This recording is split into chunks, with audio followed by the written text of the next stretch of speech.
All right, number 6. Determine the area of a trapezoid ABCD in square units.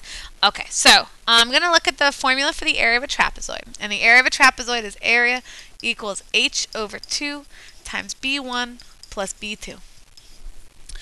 All right, so let's look at what we have already.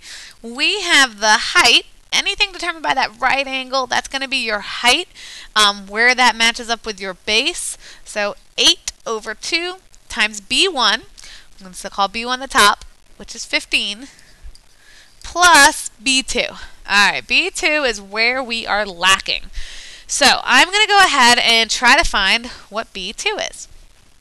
So what I'm going to do first of all is I'm going to drop an altitude over here for b. I'm going to make a right angle, which turns it into basically a big rectangle and a triangle.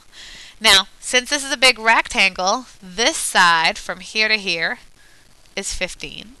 And over here, we know that side is 8. Opposite sides will be congruent.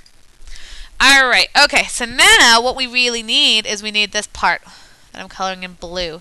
And we're going to find that because we have a right triangle. So, Pythagorean theorem, 10 squared equals 8 squared plus, I'm going to call this b squared. 10 squared is 100. 64 plus b squared. By now you might have already recognized what it is. I'm going to subtract 64, which gives me 36. Take the square root, and that tells me that b is 6. So that comes up here for my b2. Oh, that actually is not my b2. I'm making a mistake here. That's part of b2. That's this part right here.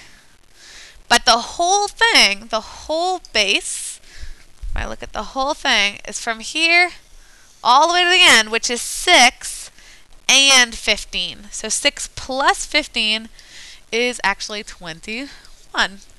All right, so let's do this. 8 divided by 2, I'm just going to say that's 4. 15 plus 21 is 36. So we want 4 times 36, which is 120 plus 24, so that's 144 units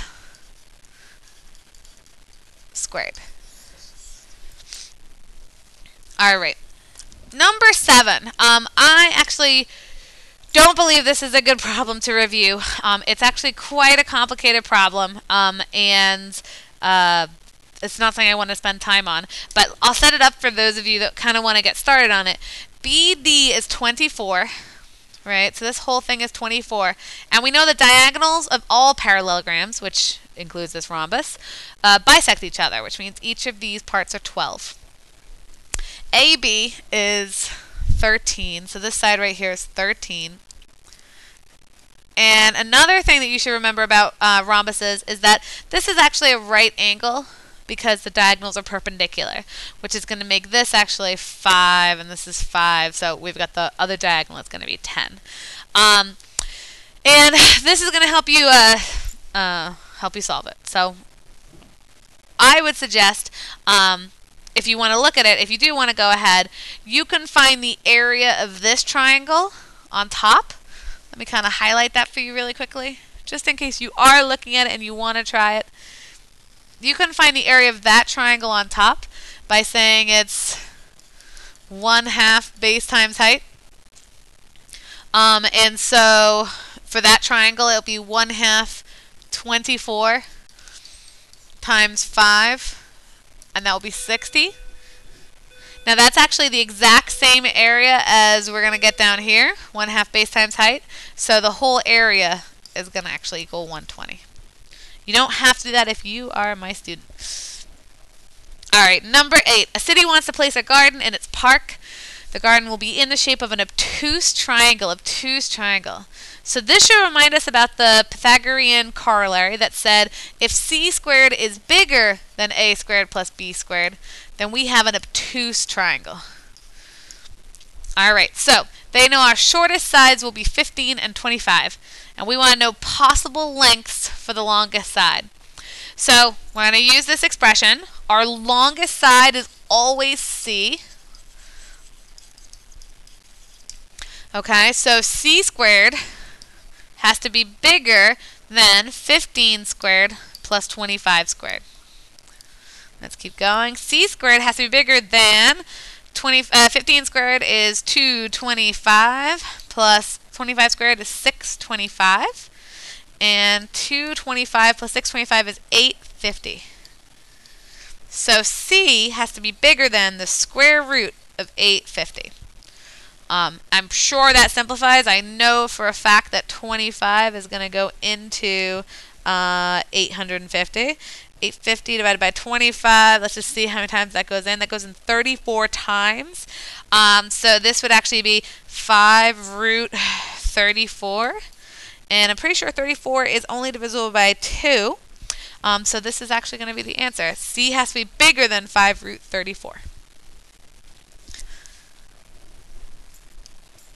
All right, so at this point in time, we're done with the material that we gave you. I already put an answer key on my Edline site for the review packet in the back.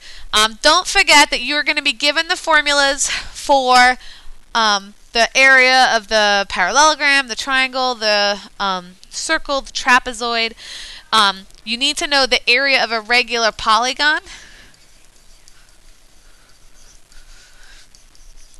which is going to be the 1/2 A times P, A being apothem, P being perimeter. Okay, and on this, we really want you to be able to answer questions like, if the area is equal to 200, inches squared, and the perimeter is equal to 100, let's say 100 inches, find the apothem. And this one, we just plug in, we'd say, okay, well, area 200 is equal to 1/2 of perimeter, which is 100, times A. So 200 is equal to 50A, which would make A 4 if you divide both sides by 50. So if you can answer one of those questions, that would be great. We also want you to be able to find the Pythagorean theorem, which we kind of already did. Make sure you can do that. Make sure you know your special right triangles. In a 45, 90-degree triangle, x, x, x root 2. So make sure you can solve for that. And in your 30, 60, 90, 30, 60, 90, you have x, 2x, and x root 3. So make sure you can label those triangles no matter how we rotate them at all. And you guys should be good. All right. Good luck.